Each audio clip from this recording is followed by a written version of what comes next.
আচ্ছা, ছেলে মানুষের বিয়ের পর পরকীয়া তো নর্মাল, কিন্তু সেই পরকীয়ায় যদি আপন চাচির সাথে হয় সেটা কি মেনে নেওয়া যায়? ঠিক এমনই একটা স্টোরি আজকে আপনাদের সাথে শেয়ার করব। আপনারা জানাবেন যে এই পর্যায়ে আসলে কি করা উচিত। 17 বছর বয়স আমার, 15 বছর বয়সে বিয়ে হয়েছিল। যার সাথে আমার বিয়ে হয় সে ছিল সৌদি প্রবাসী। বিয়েটা আমাদের ফোনেই হয়। বিয়ের 2 মাস পরে সে বাংলাদেশে আসে, এসে আমাকে উঠিয়ে নিয়ে যায়। ভাগ্যের কি নির্মম পরিহাস, উঠিয়ে নিয়ে যাওয়ার পর বাসর রাতে জানতে পারি আমার স্বামী পরকীয়ায় লিপ্ত। কিন্তু তার থেকেও বেশি অবাক হয়েছিলাম যখন জানতে পারলাম সে তার আপন চাচির সাথে পরকীয়া সম্পর্কে আসক্ত। কিন্তু আমি আমার স্বামীকে কিচ্ছু বুঝতে দেইনি যে আমি বিষয়গুলো জেনেছি, আমার কানে এই কথাগুলো এসেছে, কোনো কিছুই তাকে জানতে দেইনি। চুপচাপ সহ্য করে গেলাম। এভাবেই কেটে গেল আমার বিয়ের 2 মাস। তারপর তার বাহিরে ফেরত যাওয়ার সময় চলে আসলো। ওই সময় আমি আমার বাবার বাড়িতে বেড়াতে গিয়েছিলাম তাকে নিয়ে। ওই বাড়িতে যাওয়ার পর ওই মহিলা আমার স্বামীকে ফোন দেয়, মানে আমার চাচি শাশুড়ি। আর সেই ফোন কলটা আমি দেখে ফেলি। তখন তার সাথে আমার অনেক কথা কাটাকাটি হয়। তারপরে সে এক পর্যায়ে রাগ করে আমাকে আমার বাবার বাড়িতে রেখেই চলে আসে। তাছাড়াও সে আমাকে অনেক বাজে বাজে কথা বলে, যেগুলো আসলে মুখে আনার মতো না। এই সমস্ত কিছু যখন সহ্য করতে পারলাম না, তখন আমি আমার ফ্যামিলিকে সবকিছু জানাই। তারা বলল আর যেতে হবে না এই ছেলের কাছে। এই কথা শুনে আমার স্বামী আমার বাবার বাড়িতে এসে আমার বাবার পায়ে ধরে কান্না করা শুরু করে। সে ভালো হয়ে যাবে, সে আর কখনো এমন করবে না।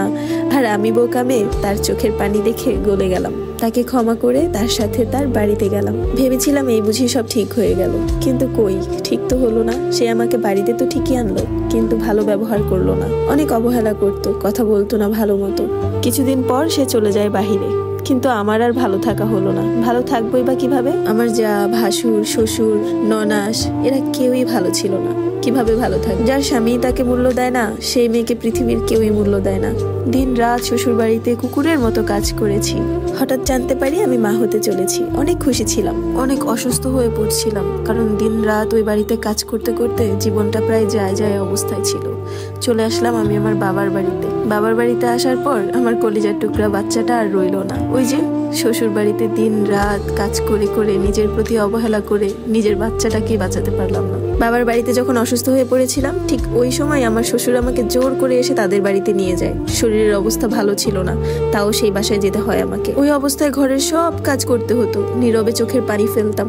এভাবেই 10টা মাস কেটে গেল। তারপর সৌদি থেকে আমার ভাসুর আসলো বাড়িতে, আর সেই সময় থেকে শুরু হলো আমার উপর আরো বেশি নির্যাতন, আরো বেশি কাজ। কিছুদিন পর আমার স্বামী আমাকে তার কাছে নিয়ে গেল, মানে সৌদি আরব। ভেবেছিলাম যে এবার বোধহয় একটু সুখ পাবো, আর বোধহয় যন্ত্রণা সহ্য করতে হবে না।